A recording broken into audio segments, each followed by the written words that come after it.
Thank you. You can see the screen now? Yes, sir. Absolutely. Thank you. First of all, excuse me, I have a not little, severe pharyngitis, so my voice is a little will be cracking. Bear with that. But before I start my talk, I just wanted to give this thing. Just a few days back, I attended a GCP talk actually. In that, they told everything, about the regulatory issues, rights of patients and all, but not one word of right of the principal investigator. I really feel bad that we talk a lot about patient, but even the investigator is working hard on the trial, and there is absolutely nothing mentioned about the rights of this thing. So I think that's one thing we have to change if we have to have more trials and more people getting interested in trials. So just with that few words, I'll start the talk, and I've changed a little bit actually. Charitable hospitals, I've changed that to development of rural cancer facilities. Because it's not just the charitable hospital, but the cancer facilities in rural India that I'm going to talk about. So, everyone is seeing this data since morning. Actually, Amol Akade has put this on the various forums.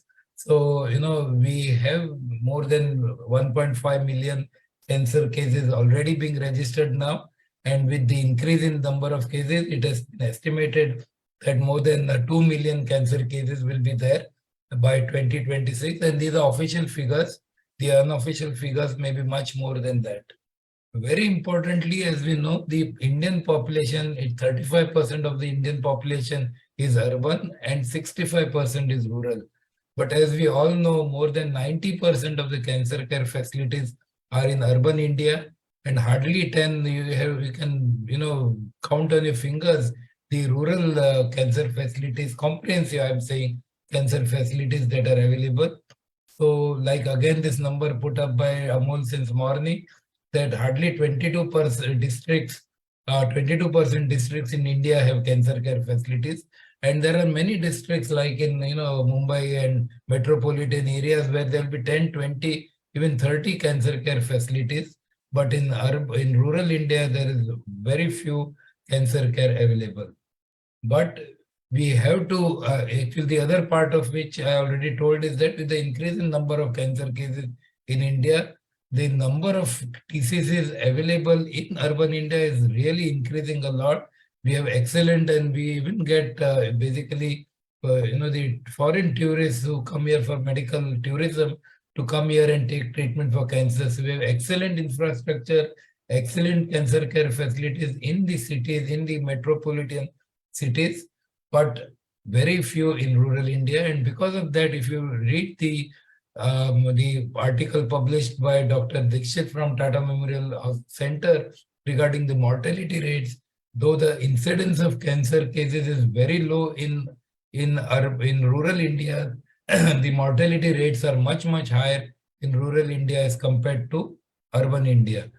And very importantly, this is another thing which Dr. Badwe always keeps on mentioning, with the urbanization of rural India, now even the cancer cases in rural India are increasing for a tremendous reason. As we know, for the last 2 years, we have been having this Cancer Care Day, the theme of which is basically to make world aware, to close the gap in cancer care. There are many gaps in cancer care, as we know. One is the logistics.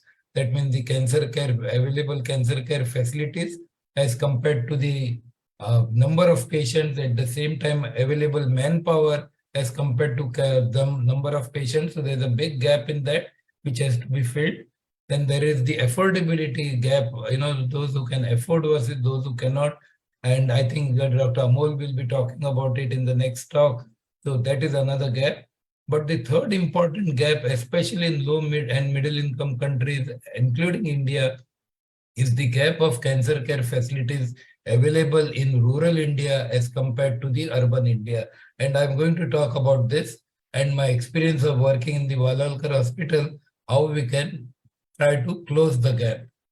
So, very importantly, since there are no cancer care facilities available in rural India, there are a lot of logistic and financial reasons because of which patients find it difficult to come to the cities. I'll give you just an example. We started in Varanasi 2 centers, and we thought that because Varanasi is in UP and we had a lot of patients, thousands of patients coming from UP to Tata Memorial Hospital, we thought that the number of cancer cases coming from UP will decrease. But very importantly, actually, last year when we found out the number of cases which have decreased, we have only 800 patients who were less as compared to our previous numbers from UP. As compared to that, we had nearly 16,000 new cancer cases registered in our 2 Varanasi centers. So you can imagine there are lots of patients in rural India who do not make it to the tertiary cancer centers, but who need cancer care. So that's one aspect of it. And the other is that by the time they come to the tertiary cancer centers, many of them come with advanced disease. And as we know, with the advanced disease, not only the cure rates decrease, but very importantly, the cost of treatment significantly increases as the stage increases. We all know that, for lower stages, we can get away by using the level, this, our old protocols, this simple protocol. But as the stage increases, and especially for metastatic disease, as we know, recurrent disease, we have to really use the newer molecules, which are exorbitantly expensive and out of reach of most of the patients. And this is another aspect which I always talk about the parity of cancer care in India, is that in rural India, many of the low stage curable cancers are treated by people or doctors who are not aware of the principles of cancer care, and therefore they don't do the proper treatment. And these patients will, get recurrent disease, and then they become incurable. At the same time, the advanced cancer cases are rushed to the tertiary cancer care centers in metropolitan areas. They clog the tertiary care centers, and as it is, as we know, the outcome not only is not as good as for. It is not worth treating the metastatic cancers, where we know even with best of treatment, cure rates are dismal. Very importantly, actually, now we have in Tata Hospital is in the expansion mode, and as you all know, we are opening new centers across the country. But we found out that it takes nearly 450 to 600 crores to build one small tertiary cancer center of around 100 beds. So it's not that it's a simple thing. So, basically it is very expensive proposal, and you cannot build such expensive cancer centers in rural India, in every village or every rural district. And for that, actually, it's very important that we use the Day One model. So what is this Day One model? Basically, it is that, if there are so many good urban tertiary care centers, both government and private, who have excellent staff, excellent, manpower working for them. So if even a few percentage of the consultants in the government or private tertiary care centers adopt or twin with a rural center actually, and develop into a rural comprehensive care center, we can basically get new centers without much, in use of finances. For example, the Tata Memorial Center has helped us develop the rural cancer center in Derwan, the BKL Valawalkar Hospital. Very importantly, they have not given us any financial help to do this, but they have given us the help of manpower and the expertise to develop this center. So without spending 1 rupee by the tertiary care center, we have been able to develop the rural center basically with the expertise from the tertiary center. So what I would suggest is that if even 5% of the faculty in centers like Tata or AIMS or TCCs like basically RCC3 or ADR or any of such centers, if some of those consultants they take the responsibility of even 5 or 10 such rural centers over the years, will be able across the country. And basically, it is only that the support will be required, and the people who take up this initiative have to make sure that they visit the center on a prescribed time, irrespective of whether they have a meeting or whether there is any other commitment that they have to give. So there has to be a total commitment from those people who take up the responsibility, because without that it would be difficult to develop these centers. So that's what again is written here, that if each of the major urban cancer center even add up 2 or 3 such RCCs, we'll have many such more rural centers across the country. And very importantly, the local patients will have access to treatment at their doorsteps. The cost of treatment will come down. Very importantly, I feel that the residents who get trained to work in such centers get trained to work in remote resource limited setting. You can discuss with most of our residents. Sorry about that. In the Tata Memorial Center, they love to visit this place because they think that they have learned value-added learning is there in such centers, and they have learned to take care of patients with limited resources. Because in Tata and all, you get unlimited resources. It's very easy to take care of patients, but in such centers, you have to really struggle to get work done, and you have to use out of the box ideas if you have to take care of the patient.